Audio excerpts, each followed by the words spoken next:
এই যে এখনই বললাম যে চতুর্থ সমানুপাতিক ব্যাপারটা কি হবে, কি হবে ফোর্থ এই যে প্রপোর্শন। তাহলে কি বলছে দেখো, এখানে আবার আমরা কি করব 6:16 আবার সমানুপাত, ঠিক আছে 24, এই তো 3টা হয়ে গেল এবং লাস্টেরটা আমরা জানি না বলে x, তাই তো।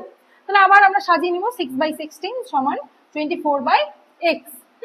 তাহলে আবার x ওয়ালা রাশিটা আমরা কিন্তু একই দিকে কি করব নিয়ে আসবো, দরকারই নেই। দেখো এখানে কি হবে 6×4=24, তাই না? তাহলে x এখানে তো কিছু নেই মানে 1, তাহলে কোনাকুনি গুণ করলে x একে x এবং 4×16=64 অর্থাৎ 64, x এর মান 64।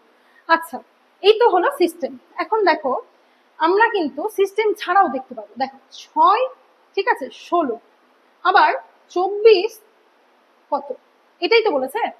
দেখো সবসময় কি হয়, এর যে পূর্বপদ, ঠিক আছে পূর্বপদকে দ্বিতীয়টার মানে প্রথমের পদের কত গুণ হচ্ছে দ্বিতীয়টা, দেখো তো 4 গুণ না?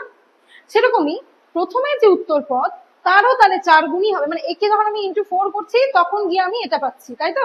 আবার একেও আমরা ইন্টু 4 করলে গিয়ে আমরা 64 পাবো, যা পাবো মানে সেটাই হচ্ছে আনসার, সেটাই হচ্ছে আনসার। দেখো কত ইজি না, যে কি করছি আমরা শুধুমাত্র একটু আমরা মানে দেখে নিচ্ছি যে স্ট্রাকচারটা কিরকম আছে, সেই অনুযায়ী আমরা কিন্তু ইজিলি বের করে নিতে পারছি যে পূর্বপদটা কত গুণ বাড়ছে, সেই অনুযায়ী আমরা কিন্তু উত্তর পদকেও সেরকমই বাড়িয়ে নেব, ঠিক আছে। তাহলে দেখো কত সোজা একটা অঙ্ক, চতুর্থ সমানুপাতিক।